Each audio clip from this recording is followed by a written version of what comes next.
नमस्कार, जोहार। मैं हूं देवेंद्र कुमार। अब देखना शुरू कर चुके हैं भारत मित्र। दोस्तों, सूबे झारखंड में पेशा की लड़ाई जैसे जैसे आगे बढ़ती नजर आ रही है, वह मंजिल के जितना करीब नजर आती दिख रही है, उसके अंदर कई अंतर विरोध देखने को मिल रहे हैं। सबसे पहला अंतर विरोध जब तब नजर आया था जब आदिवासी समाज का धड़ा समाज दो धड़ों में बढ़ता नजर आया था। एक धड़ा जेपीआरए के समर्थन में आगे बढ़ रहा था, तो दूसरे धड़े की मांग थी कि 1996 पेशा एक्ट के जो प्रावधान है हूबहू लागू हो। हालांकि बाद के दिनों में यह सहमति बनती नजर आई कि आखिरकार पेशा की नियमावली जो सुबह झारखंड में लागू होगी और किसी भी राज्य में लागू होगी तो किसी न किसी विभाग के अधीन ही होगी, और विभाग निश्चित रूप से पंचायती राज विभाग ही होगा। तो बहुत संभव है कि जेपीआरए में ही 1996 के प्रोविजन को समाहित करते हुए इसका समाधान कर लिया जाए। लेकिन इसी बीच एक दूसरे विवाद ने जन्म ले लिया, और वह विवाद है ऑटोनोमस डिस्ट्रिक्ट काउंसिल की। दरअसल पेशा विमर्श में आपने ग्राम सभा का सशक्तिकरण की बात सुनी होगी। ट्रेडिशनल कस्टमरी लॉ जो हैं, जो उनके रीति रिवाज हैं, परंपरा हैं, और उसको अनुपालन में आदिवासी ग्राम सभा की जो भूमिका है उसके सशक्तिकरण की बात सुनी होगी। लेकिन कुछ लोगों के द्वारा इस बीच 6 शेड्यूल के पैटर्न पर 5वीं अनुसूची में ऑटोनोमस डिस्ट्रिक्ट काउंसिल की मांग सामने आई। जब यह मांग सामने आई तो शुरुआती दिनों में इसे बहुत हल्के में लिया गया, लेकिन बाद में आदिवासी समाज के ही एक हिस्से के द्वारा इस पर अपनी असहमति भी प्रकट की गई। दरअसल आदिवासी समाज आज 500,000 वर्षों से नहीं, पिछले करीबन 5,000 वर्षों से इसी ग्राम सभा के माध्यम से अपनी परंपरा, अपनी संस्कृति, अपनी रीति रिवाज और अपने लाइफ स्टाइल को कंजर्व करती आई है। उस समुदाय को लगा कि यह जो ऑटोनोमस डिस्ट्रिक्ट काउंसिल की मांग है यह उसके लिए एक विजातीय तत्व है, उसके लिए एक नया प्रयोग है। हालांकि ऑटोनोमस काउंसिल की मांग करने वालों का कहना है या उनका दावा है कि ग्राम सभा के ऊपर यदि एक ऑटोनोमस काउंसिल होती है तो उसके कारण ग्राम सभा निरंकुश नहीं होगी। हाल के दिनों में जमशेदपुर में जिस तरह से 100 परिवार को निष्कासित किया गया वहां के अगुआ के द्वारा, ग्राम प्रधान के द्वारा, उसके बाद इस विमर्श ने और भी तेज पकड़ा कि कहीं न कहीं ग्राम सभा को भी नियंत्रित करने की कोशिश होनी चाहिए, नहीं तो इस तरह के फैसले हो सकते हैं। हालांकि दूसरे पक्ष अभी भी दावा कर रहा है कि यदि ग्राम सभा निरंकुश होती है तो उसके ऊपर की भी पढ़ा व्यवस्था है, मान के मुंडा सिस्टम है जो उसे नियंत्रित कर सकता है। इसके लिए ऑटोनोमस काउंसिल की कोई जरूरत नहीं है। इस बीच हमारे साथ डॉक्टर रीना गुनसोरा जी हैं, और मैं आपको यह बता दूं कि इनके पिताजी क्या नाम शंभू चरण गुनसोरा 1957 में जयपाल सिंह मुंडा की पार्टी से सांसद बने थे। साफ है कि गुनसोरा जी का जो परवरिश है एक राजनीतिक माहौल में हुई है। इनके पिताजी सांसद रहे हैं, और कब के सांसद रहे हैं, जब भारत अभी आजादी की अंगड़ाई ही ले रहा था। 1947 में देश आजाद होता है, 1957 में इनके पिताजी सांसद बनते हैं, वो भी जयपाल सिंह मुंडा की पार्टी से। तो डॉक्टर रीना गुनसोरा जी हमारे साथ हैं। रीना जी, सबसे पहले तो ये बताइए कि आप आती कहाँ से हैं? सबसे पहले तो आपको जोहार, और आपके चैनल के माध्यम से मुझे देखने वाले आप सभी को झारखंडी जोहार और बहुत बहुत शुभकामनाएं। एक्चुअली में हमारा जन्म तो पूर्वी सिंहभूम के जमशेदपुर के सिद्धगोड़ा में हुआ है, और हमने अपनी पढ़ाई और लिखाई सारी जमशेदपुर से की है। मैट्रिक मैंने जो 10th की जो पढ़ाई है वो आदिवासी हाई स्कूल सीताराम डेरा से किया है, और इंटरमीडिएट की पढ़ाई मैंने केम्पे इंटर कॉलेज बिष्टुपुर, और फिर मैंने जूलॉजी ऑनर्स में ग्रेजुएशन भी कर रही थी मैं ग्रेजुएट कॉलेज ऑफ ऑनर्स से। तो चूंकि जैसे आपने पिताजी के बारे में बताया, तो आज एक उम्र का काफी अंतर है उनके और मेरे बीच में। तो शायद एक किसी ने मुझे कहा था कि blood is always thicker than water, तो शायद उस वजह से मेरा कुछ इंटरेस्ट रहा होगा, क्योंकि मैं एक स्त्री रोग विशेषज्ञ हूँ और उसके बावजूद भी थोड़ा सा अपने समाज को लेकर के थोड़ा चिंतन और वो रहता है। और मेरे हस्बैंड भी थोड़ा इस चीज को, हमें लगता है कि हम आज एक डॉक्टर बन गए, एक अच्छे एक मिसाल हमने अपने इस पे अपने समुदाय में कायम की है, तो हमें लगता है कि अपने समुदाय को कुछ वापस करना भी चाहिए। तो बस वो एक सोच है जिसकी वजह से मैं भी आई हूँ यहाँ पे। तो वो पापा जी के और मेरे बीच में काफी गैप है, जिसकी वजह से मुझे थोड़ा सा ये महसूस होता है, इसलिए मैं थोड़ा सा राजनीति को समझने की कोशिश भी करती हूँ। तो जैसे अभी आपने बताया कि पैसा नहीं, मैं उस पर आ रहा हूँ जी। आपके पिताजी का देहांत कब हुआ है? 2011 में। 2011 जी। में पिताजी सांसद बने थे 1957 जी, है ना? हाँ। 1957 से 5 वर्षों का कार्यकाल रहा होगा। जी, 5 वर्ष तो रहा, उन्होंने पूरा किया था जी। उस वक्त आपकी उम्र कितनी रही होगी? मैं 1978 में, मेरा मतलब जन्म, आज मैं करीब 40 साल की हो रही हूँ, तो मेरा 78 में जन्म ही हुआ है। तो लेकिन फिर जब, चूंकि मैंने बहुत कम टाइम पापा के साथ स्पेंड किया है, लेकिन जो मैं आज महसूस करती हूँ कि कुछ चीजें, चूंकि मैं बहुत कम टाइम स्पेंड की हूँ, तो उनकी जितनी बातें वो सबको मैंने बहुत ध्यान में रखा है। क्योंकि मेरे जितने भाई बहन थे और सब थे, तो मैंने देखा कि कुछ चीजें जो पापा ने मुझे फोर्स किया, लाइक मैं पढ़ने में थोड़ी सही थी, ठीक थी, और भगवान की कृपा से और पापा और मतलब उनके वजह से भी आप कह सकते हैं कि एक बहुत अच्छे माहौल में मैं पली बड़ी, सिद्धगोड़ा में जहाँ मैं रहती थी। तो और वहाँ जैसे हमारे जो अगल बगल जो पड़ोसी होते थे, सब बहुत एक अच्छा, बहुत पॉजिटिव सकारात्मक माहौल हुआ करता था, जो बच्चों को सब कुछ सिखाना। मैं इसलिए कह रहा था कि आपने उस ग्रामीण परिवेश को देखा जी, जिस ग्रामीण परिवेश में ट्रेडिशनल ग्राम सभा जो होती है वो कार्यान्वित है, वो चलती है, तो उस फंक्शनिंग को भी आपने देखा है। और इस मौजूदा जो आधुनिक दौर है, जहाँ आप एक उद्यमी की तरह रांची पहुंचते हैं और एक अपने व्यवसाय की शुरुआत करते हैं, कहने का अभिप्राय है कि आपकी जो जड़ें हैं आज भी जमीन में जुड़ी हुई है और सपने आज भी आसमान में उड़ रहे हैं। यहाँ थोड़ा सा मैं बोलना चाहूंगी, हम लोग जितने भी भाई बहन हैं, पापा देखिए सांसद भी रहे, और उसके बाद मैंने देखा कि जब वो जमशेदपुर में आए थे, तो चूंकि आप कभी उनका आर्टिकल, मतलब पेपर में जो भी उनका पब्लिश हुआ था, तो आप कभी पढ़ेंगे तो जो भी मुझे भी पेपर के माध्यम से ही पता चला कि पापा बोलते थे कि कहाँ मुझे फंसा दिया, जयपाल जी को ऐसा बोलते थे। तो चूंकि शायद उनको अंग्रेजी में थोड़ी दिक्कत होती थी या कन्वर्सेशन में दिक्कत होती थी, जिस माहौल से हम आते हैं, जिस समुदाय से हम आते हैं, दिल्ली जैसे जगह में, शायद उनको थोड़ा सा उसमें प्रॉब्लम हुआ होगा, बट उन्होंने अपने आप में काफी इम्प्रूवमेंट किया जयपाल सिंह जी के निर्देश के अनुसार, और बहुत काम किया। फिर उन्होंने बहुत अच्छा काम किया। जब मैं स्कूल में पढ़ती थी तब मैं देखती थी, वो जब सांसद के बाद उनका जो कार्यकाल, जब वो जमशेदपुर में एक प्लेट मिल डिपार्टमेंट हुआ करता था, उसमें बड़े बाबू के पोस्ट में इनको डायरेक्टली रूसी मोदी जी, उस टाइम टाटा स्टील के डायरेक्टर हुआ करते थे, जिन्होंने रतन टाटा जी को गोद लिया था। तो चूंकि उस टाइम थे, तो पापा डायरेक्टली लाइक बड़े बाबू के पोस्ट में आए, और वहां रहते हुए भी उन्होंने आदिवासी कल्याण के लिए बहुत कुछ काम किया था। मुझे पता है कि एग्रीकॉम में बहुत जगह आदिवासी एसोसिएशन और इस तरह के जमशेदपुर में है, और मेरे घर में भी बहुत लोग आते थे। तो वो पिक्चर जो है वो मेरे दिमाग में है कि मैंने देखा था कि हर समुदाय के लोग मेरे घर आते थे, और यूनियन के मेंबर वगैरह भी थे, और उसमें काफी एक्टिवली पार्टिसिपेट करते थे और लोगों को काफी मदद भी करते थे। तो मैंने वो सीन देखा है। और रही बात यहाँ पे गांव की, तो पापा ने ये कल्चर हम लोगों को कभी भी अलग नहीं किया। लाइक कभी भी छुट्टी होती थी हमारी स्कूल की, हमारे टाइम में तो हिंदी और इंग्लिश मीडियम जैसा ऐसा कुछ ज्यादा चीज नहीं होता था।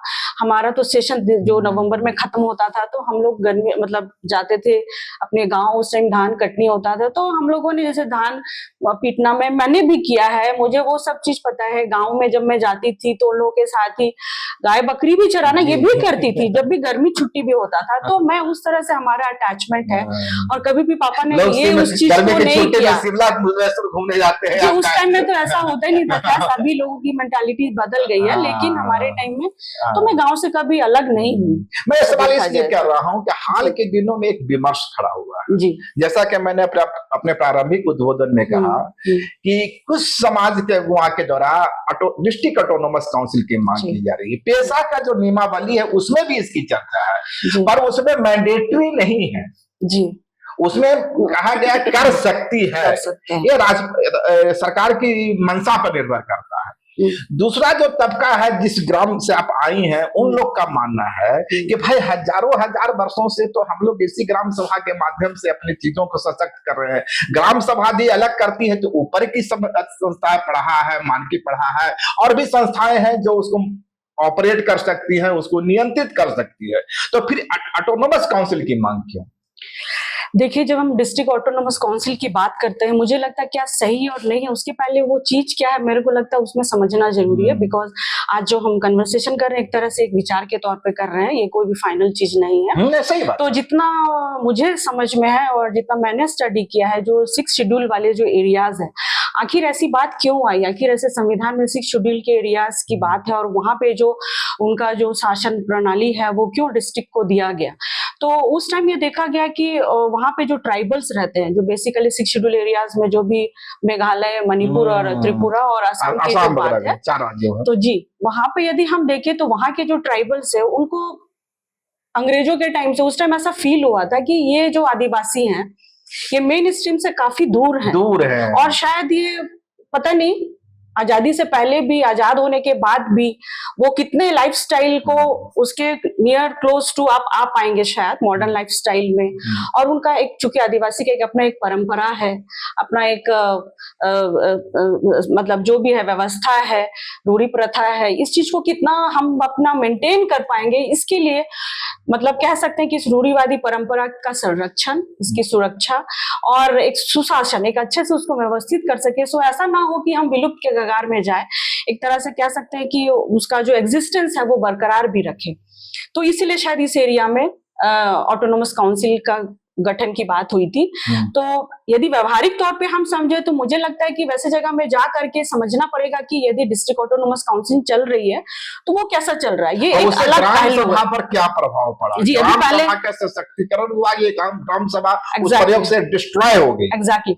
तो मैं आ रही हूँ उस पॉइंट पे। तो यदि आप डिस्ट्रिक्ट ऑटोनोमस काउंसिल को आप देखें तो मैंने थोड़ा सा स्टडी किया था 6 शेड्यूल के एरियाज में, तो उसमें ऐसा है कि डिस्ट्रिक्ट ऑटोनोमस काउंसिल में यदि आप देखेंगे तो उसमें जुडिशियरी उनके अपने आते हैं, ठीक है, एग्जीक्यूटिव्स अलग आते हैं, उनको कुछ पावर है कि पावर ऑफ जो भी लॉ बना रहे हैं उसमें पावर है, ठीक है। उसके बाद है कि आप उनको फाइनेंशियली भी वो सपोर्ट कर सकते हैं। तो ये सब उनके इसमें कुछ फेवर में है। अब बोला इसमें देखा जाता है कि जो डिस्ट्रिक्ट ऑटोनोमस काउंसिल है, यदि हम वहां का देखें तो इसमें यह है कि शायद 30 मेंबर बनाना होता है। इसको जो स्ट्रक्चर है जो डिस्ट्रिक्ट ऑटोनोमस काउंसिल का है, जितना मैंने स्टडी किया उसमें 30 मेंबर बनाना होता है, जिसमें से 4 मेंबर जो रहते हैं, इनिशियल 4 मेंबर्स, वो गवर्नर उनको नॉमिनेट करेंगे गवर्नर, और जो बचे 26 जो है वो इलेक्ट होकर के आएंगे। अब ये जो अब काउंसिल ये जो बनेगा, इसका जो ढांचा है ना, ये जो बॉडी जो बनेगी, इनको लॉ नियम सारे चीज बनाने का अधिकार है, लेकिन इसके ऊपर भी एक गवर्नर है। ऐसा नहीं है this is known as autonomous, अपना बना सकते हैं कानून बट लागू करने के लिए, but they are not independent. मतलब कि आपको लागू करना होगा, इसको पारित करना होगा तो आपको नोटिफाई करना पड़ेगा गवर्नर को, और वो उनको लगेगा कि कुछ मॉडिफाई और कुछ रेक्टिफाई करे तो वो हो सकता है। तो this is autonomous but not independent. और जी मैं जो कह रहा था, अजी वो तो हुआ 6 शेड्यूल की बात, यहाँ बात autonomous council and autonomous council के पैटर्न की हो रही है, 6 शेड्यूल के पैटर्न की हो रही है। झारखंड में लोगों का मानना है कि हमारे यहाँ ग्राम सभा ऑलरेडी सशक्त है ना। दूसरी चिंता है कि यदि 15 या 16 डिस्ट्रिक्ट में ऑटोनोमस काउंसिल बनते हैं, है ना, बनाया जाता है, पता नहीं सरकार क्या निर्णय लेती है, और अलग बात है कि बनता है तो यहाँ चुनाव होंगे जी, और जब चुनाव होंगे तो गांव का जो साधारण सामान्य है, मुंडा है, जो कस्टमरी ला के लोग हैं, संस्थाएं के लोग हैं, वे लोग तो चुनाव लड़ ही नहीं सकेंगे, क्योंकि आज धनबल का प्रयोग हो जाएगा, कॉर्पोरेट पूंजी निवेश करेगा, तो कहीं ना कहीं पपेट तो नहीं हो जाएंगे। जी, उसी में मैं आ ही रही थी, क्योंकि जो बॉडी का जो संरचना है ना, मतलब जो 26 लोग हैं, आप हम लोग यदि देखें कि ग्राम सभा, ये मेरा एक ओपिनियन है, मैं यहाँ पे कोई हाश होकर के नहीं कह रही कि क्या ये वो, मतलब चूंकि देखिए यहाँ पे सिर्फ गांव नहीं चलाना है, आप गांव के ऊपर एक ब्लॉक होता है, एक डिस्ट्रिक्ट होता है, और बहुत तरह के सारे सिविल केसेस नहीं होंगे, कभी भी क्रिमिनल केसेस होंगे, तो अभी जैसे मैं उसी पे आ ही रही हूँ आपके इस स्ट्रक्चर पर, मेरा ऐसा मानना है कि जैसे ग्राम सभा है वो एक गांव के लेवल में हो गया, पंचायत लेवल में हो गया, ठीक है। तो उसके ऊपर अब उनका जो एजुकेशनल स्टेटस है, उनका जो पढ़ाई का वो है, वो अभी कैसे है नहीं है, कितना उनका अभी तो ये उसमें तो अभी थोड़ा टाइम लगेगा मुझे लगता है। ठीक है, आप उस परंपरा को जान रहे हैं, सब चीज कर रहे हैं, बट आपको ऊपर एक उसका एक सुशासन, मानते हैं ये स्वशासन है, लेकिन उसको सही तरीके से चलाने के लिए मुझे लगता है एक गाइडेंस की जरूरत जरूर है।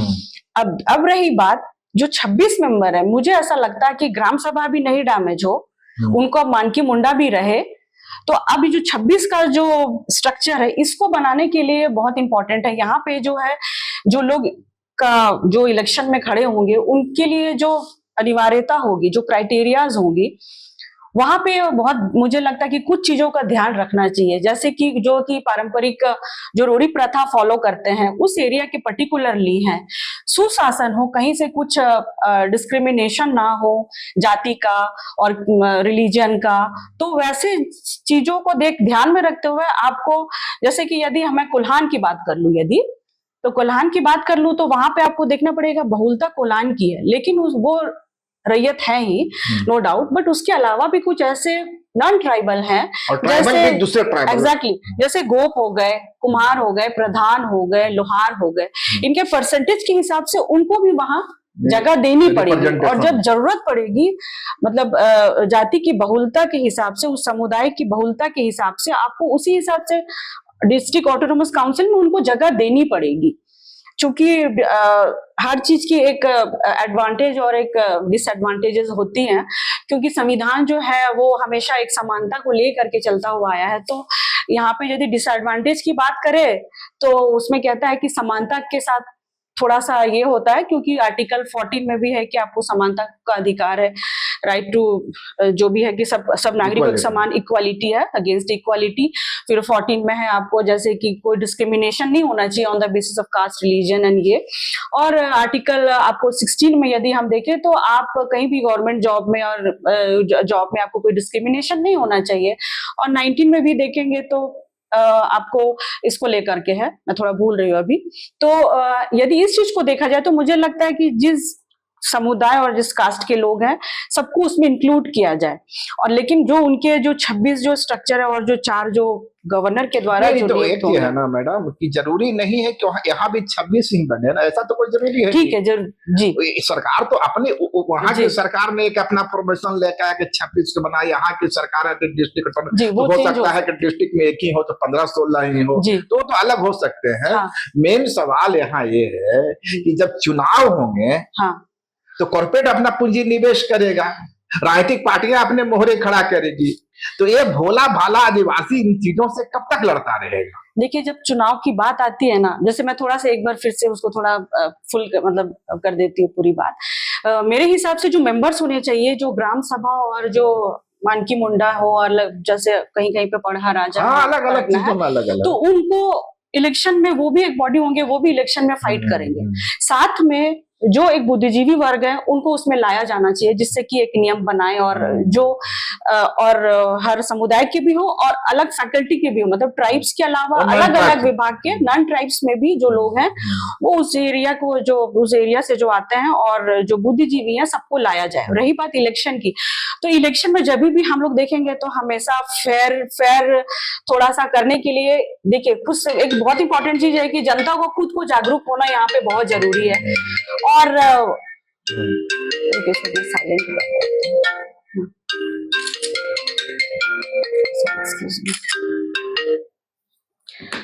तो ऐसा नहीं है, मेरे को लगता है कि यदि चूंकि हम एक समुदाय के लिए हैं तो एक सोच तो एक रखना ही पड़ेगा कि देखिए हम जो भी चीजें अपने एरिया के इस पारंपरिक शासन व्यवस्था को, और जो हमारी जो लैंड का इशू था, जो जंगल का इशू था, जो कल्टीवेशन का इशू था, जो मार्केट अफेक्टेड हो रहा है, हम उसको करने के लिए कर रहे हैं। तो यहाँ तो जनता को भी बहुत जागरूक होना बहुत जरूरी है कि उस पैटर्न में नहीं कि आप कहीं कोई फ्री का कुछ दे रहे हैं और उसके एवज में आपको जनता को कुछ नहीं मिल रहा। तो सेम जो राज्य के लिए लागू होता है, मुझे लगता है वहां पे भी एक जनता का जागरूक होना बहुत जरूरी है। जब जनता जागरूक होंगी तो वैसे अच्छे लोगों को लेकर के आएंगे तो मुझे लगता है कि तभी उनको जगह मिलेगी और एक प्रॉपर जो हमारा स्वशासन का जो है और अच्छी तरह से चले, शासन बेहतरी से चले, तब हम उसको शायद कर पाएंगे। मैं आपका मानना जो मैं समझ रहा हूँ कि ग्राम सभा तो हो ही है, पर उसे रेगुलेट करने के लिए एक ऑटोनोमस काउंसिल हो जी, और ग्राम सभा के अधिकारों में कटौती नहीं हो। देखिए ऐसे भी यदि आप देखा जाए ना तो डिस्ट्रिक्ट ऑटोनोमस काउंसिल, जैसे मैंने बोला कि उनके पास पावर्स तो हैं, मुद्दे की बात आती है, जैसे कभी कभी आपको कुछ ऐसा मुद्दा होता है जो लोकल गांव पे ट्राइब्स के बीच का इशू है, जमीन का स्थानांतरण या फिर किसी का स्थानांतरण का है, पुनर्वास का कोई चीज है, तो वहां पे ओपिनियन के तौर पे मुझे लगता है कि जैसे जो मेंबर बनेंगे उसमें आपको ग्राम सभा के जो प्रमुख लोग होंगे उनको भी शामिल करना है, जो बुद्धिजीवी को भी शामिल करना है और जो शीर्ष में है उनको भी शामिल करना ही है, लेकिन शीर्ष जो कंट्रोल है वो तो गवर्नर के उस पे, सो दैट कि कहीं पे कुछ गलत डिसीजन ना हो, उसके लिए मुझे लगता है कि गाइडेंस की जरूरत है। मुझे लगता है कि अब हम ऐसे ही नहीं उसका परिचालन कर सकते और कहीं से कुछ ऐसा नहीं लगेगा कि हमने अन्याय किया, तो उस हिसाब से मुझे लगता है कि हमें तो ये थे हमारे साथ यहाँ गुणसुरा जी, जिन्होंने बहुत ही विस्तार से जो ऑटोनोमस काउंसिल है उसकी जरूरत और ग्राम सभा की जो भूमिका है उसको रेखांकित किया। मिलते हैं फिर अगले वीडियो में एक नए मुद्दे और नए इशू के साथ। अगर खबर पसंद आए तो आप QR स्कैन कर दें हमारा साथ। आपका एक छोटा आर्थिक सहयोग है हमारा बड़ा हौसला। द भारत मित्र, बुलंद भारत की बुलंद तस्वीर।